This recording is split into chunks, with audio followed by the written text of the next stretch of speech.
everyone, and welcome back to Reality Garden Episode 2. I'm so happy you are here spending time with me again, and I hope I can bring light to your day and life through our conversations today. If this is your very first time here in Reality Garden, welcome. My name is Irene Oceane, and I'm an independent singer-songwriter and producer who specializes in creating a magical and mystical musical experience for the world. I hope that through both my music and this special podcast series, I can inspire you to challenge your beliefs, unleash your dreams, and embrace your destiny. If you're interested in listening to my music or just want to know a little bit more about me, both my official artist channel on YouTube as well as my website are great places to start. You can navigate to my page in the podcast description by selecting the attached link or by simply searching Irene Oceane on both Google or YouTube. I hope that whatever brought you to my page both helps and heals you as we travel through this journey of life and creation together.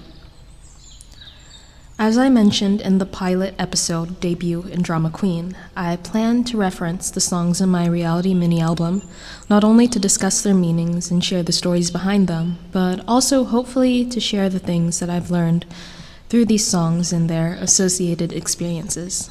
I hope today can be an interesting episode for you as I try to cover two very fun songs in one episode, Flawless and Cut You Off. When I began my journey into the direction in which I wanted my life to charge into, despite whatever challenges I saw as imminent, I was, and still am till this day, an optimist. I don't think anyone wants negative experiences to be a dominant part of their journey towards their dreams. I have always been someone who tries to put their best foot forward in every aspect, and being in the business of professional people-pleasing, I wanted to make everyone happy. I wanted to be a radiant beacon of positivity, and I still do, so not much has changed. In honesty, I didn't want people to have a reason to dislike me nor my music. It's a borderline selfish goal, but it keeps the peace in environments in which I want to maintain harmony. I did this in many ways. As a songwriter, I tried to write topics that I felt people would understand and empathize with, even if I didn't have tremendous experience with such subjects. In some ways, I tried to relate and elude these big topics, many of which I was too young or too immature to comment on, towards certain experiences in my life where I felt my feelings and sentiments were parallel. But at the end of the day, I didn't know much of anything. And still, being where I am now and walking through my own path, I, nor anyone else, don't really realize or understand what someone else may be going through till we are in their shoes, living their life. As a performer, I'd abandon my natural tendencies in order to present myself as a family-friendly, public-friendly singer. Someone that all people could find enjoyment in, and an individual that could do little wrong. A squeaky clean persona was my dream, and I took many steps to ensure that my mistakes as a young, developing artist would not be visible to anyone who was watching. Yet, regardless of how many preventative actions you take, how polished and professional you aim to act and speak in public, how clean or friendly your lyrics are, and how much you strive to fit a certain image, you can't force a narrative upon yourself. Because people can smell ingenuity, and if this smell doesn't put others off, it probably will put yourself off at some point.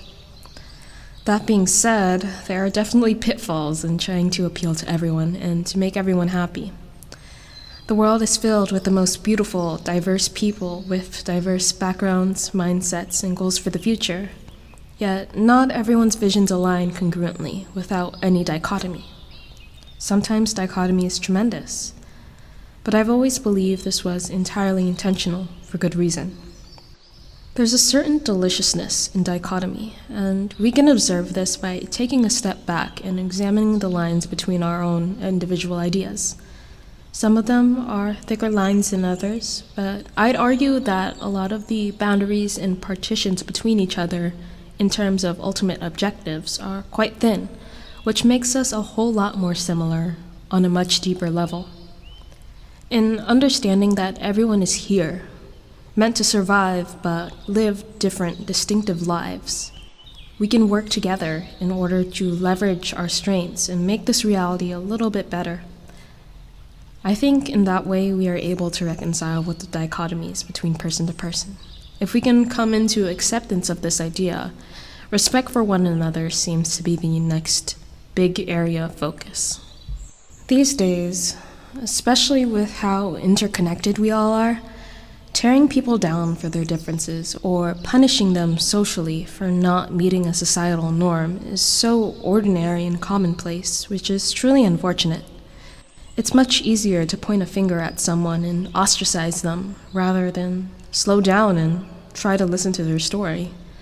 Attention spans these days, including my own at times, are so minimal that we'd rather rely on our own 10-second judgments of people living their own lives, rather than the opportunity to understand their point of view and to learn what we can from them, rather than taking the opportunity to understand their point of view and to learn what we can from them. Passing judgment upon others, antagonizing them based on what we see in their appearances or even in minute interactions, has become so normalized that at times I've considered if putting myself out there, not only musically but as an individual, is worth the fight. With the way people love to attack others for being themselves, having certain features, believing certain things, speaking a certain way, you start to think about if the means really justify the end. Would it be easier for me to live my private life, stay in my comfort zone, and not challenge myself, in the name of hiding my vulnerabilities and insecurities from others? I would never be forced to challenge them on my own, but would this really aid in my development as a person in the long run? So this is precisely why I love being an artist. It has forced me to examine my life from start to present, to come to terms regarding the beliefs about myself, my journey, and who I am. I don't believe you can do this work wholeheartedly and create art that truly represents who you are without at least coming to terms about your beliefs around yourself and the world around you. Music constantly keeps me on my toes, and it has not only challenged, but strengthened my relationship with myself. It has called out the vulnerabilities and has forced me to confront these spaces and to make lasting change. When I write these days, I always write in the hopes that my music can strengthen one's relationship with themselves in the same way that I've found music to do so for me. I personally have found that I enjoy music when I not only feel validated, but also when I feel empowered by it. I hope these changes can be reflected in my future work.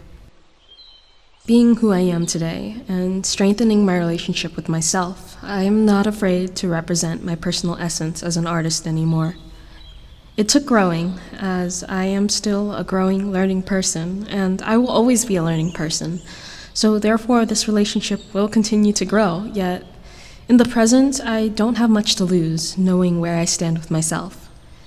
People are going to say a million different things about me, or anyone else, and we have the choice not only to listen, but whether to internalize it. Sometimes I will find merit in these people's words, their experiences, and their good or neutral intentions, and I can make the choice to accept it. Sometimes I might not see eye to eye, but I definitely won't dismiss anyone either. I'm not for everyone. My story is different, and so my music is different. And if I'm not someone's style, that's okay. That shouldn't stop them, and I won't let it stop myself from growing and going in the direction I see fit. When we realize that everyone is a product of their environment, their upbringings, and the beliefs that they've internalized and grown with, I think we start to take things a little less personally. Human beliefs have evolved tremendously, but we can still see the aftershocks of both internalized and external hate, misogyny, racism, and other preconceived belief systems. Mainly in the way that so many people get afflicted and feel threatened by others who share a different mindset.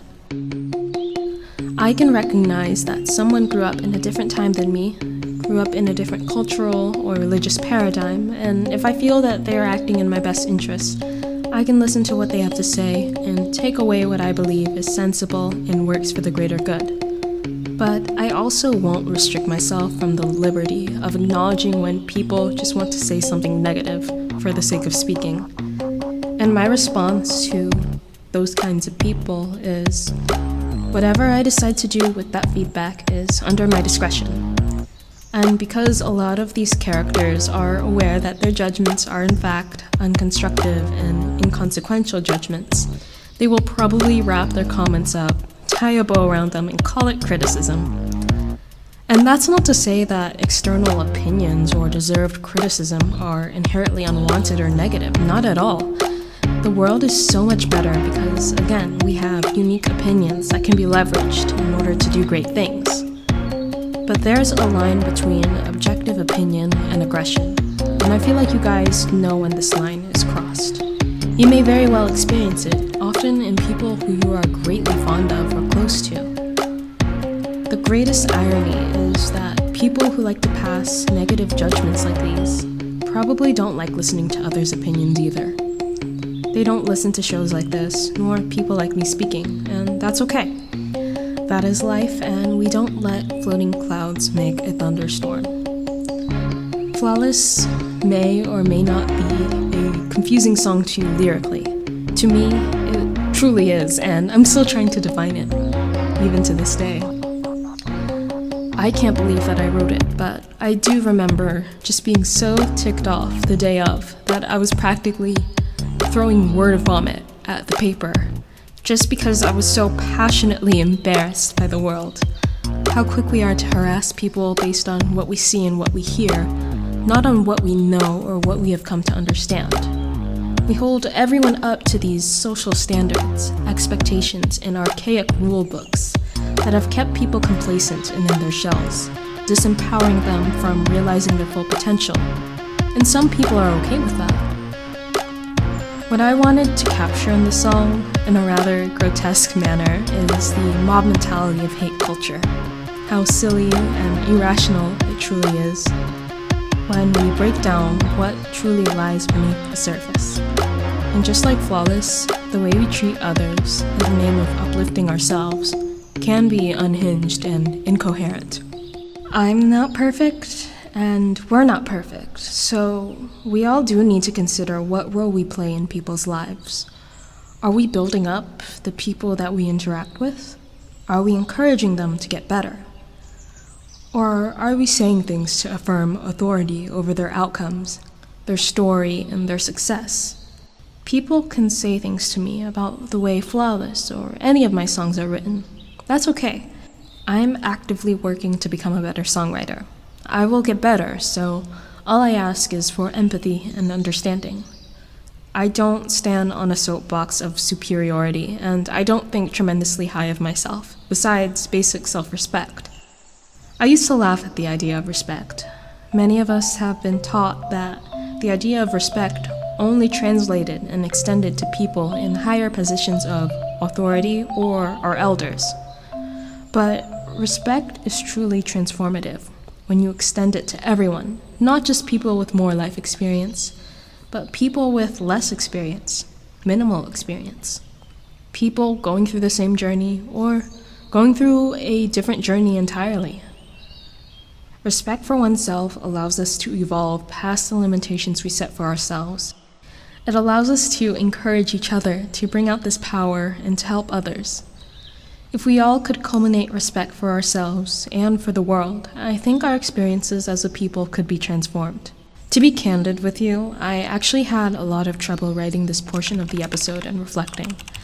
There's a lot of experiences I thought of discussing, but thinking about the lasting impact of words and how I want this series to be remembered, I wasn't interested in making this a trash fest or a gossip column.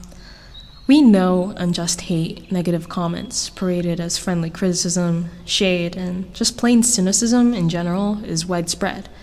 And I don't think doting on its existence would be a productive use of anyone's time, nor is it the intention of my platform. I'm much more interested in how we can rise above it. For this reason, we are not going to stoop to that level. Not here. Through tragedy, unfortunately, we tend to realize the extent to which our words can kill people softly. But the way we treat each other is not out of our own control. If anything, it's one of the few things that we are in immediate direct control of. So please, even if you're just casually listening, let's try to do our best to take care of each other. We don't have to like each other or like everything about each other, but we do live on the same lonely planet, so we need to take good care of each other. So, posing a hypothetical, what do we do with the people who we are fond of but don't necessarily see eye to eye with? The people who may not believe in us, what we're saying, or may not understand our vision. Those who may go as far as to discourage you or belittle your dreams. That's a question I have contended with for a while, and a theme I explored in Cut You Off. The dichotomy between who you've been in the past and the person you are trying to become can suddenly become jarring for some people. When these two images don't necessarily align and you no longer fit or meet that expectation people have held above you for so long, it does create cognitive dissonance for everyone involved. Change makes both parties feel uncomfortable, even when it's positive. That's something that I've noticed in my life as I proceeded down my journey. Dynamics between family, friends, colleagues, and others have simply changed as a result of me making the choice to put myself out there and create something. When the air between you and someone you care about starts to feel thick and uncomfortable as we're growing and changing, it becomes harder and harder to interact with people. I think I've always been an insular individual throughout my life as a defense mechanism, but experiences like these have made me ultra protective of who I share my vision with, and therefore who I decide to surround myself with. Now, this definitely does not entail brutally kicking people out of my life, as my song alludes to. I've never really been one with confrontation like that. It's unproductive, and I don't like saying things in the heat of the moment that may exaggerate or not really best represent how I feel. So I tend to avoid it, and I know a lot of people are the same way. But at the end of the day, should we really pull all of our efforts into ignoring our own underlying feelings just to keep the peace in a relationship if we don't feel realized or validated? At that point, what are we doing to ourselves? I feel that it's a denial on the level of the opportunity to invest in relationships in which people not only understand your journey, but also want to learn, grow, and mature with you, regardless if they're directly involved or not. I love my community, I love my people, and I wouldn't change anything or let them go, even if some of them don't understand me. I still maintain the utmost respect for them and who they are, and I can choose to love them on different levels, but I can also recognize when I need to draw boundaries, step back, and be who I need to be for myself. Because I'm not just doing this all for myself. I do this for the well-being of my family and my community. So they don't need to understand everything, which is something that I've had to contend with as I've matured. And I think I'm content with that resolution. Some changes are not meant for everyone, so all we can do is be respectful of each other's journeys and to try to help each other out in the small ways that we can. So, as we wrap up, I want to leave you all with a challenge, and this challenge is to implement respect for yourself and the world, even in the smallest ways you can. If this means getting that extra hour of sleep and taking care of yourself or reading a good book after working hard all day, I want you to take the time to do something that helps you show up as a better person for the people around you. You should also work to reinforce the idea of respect in your relationships. Maybe giving your loved one a call and checking up on them, or giving people space when they need time to heal. Finally, have respect for the world around you, even strangers. Hold the door for someone, offer to carry their things if they're struggling. Ask someone how their day is going, and cheer them up with a positive conversation if it's not going too well.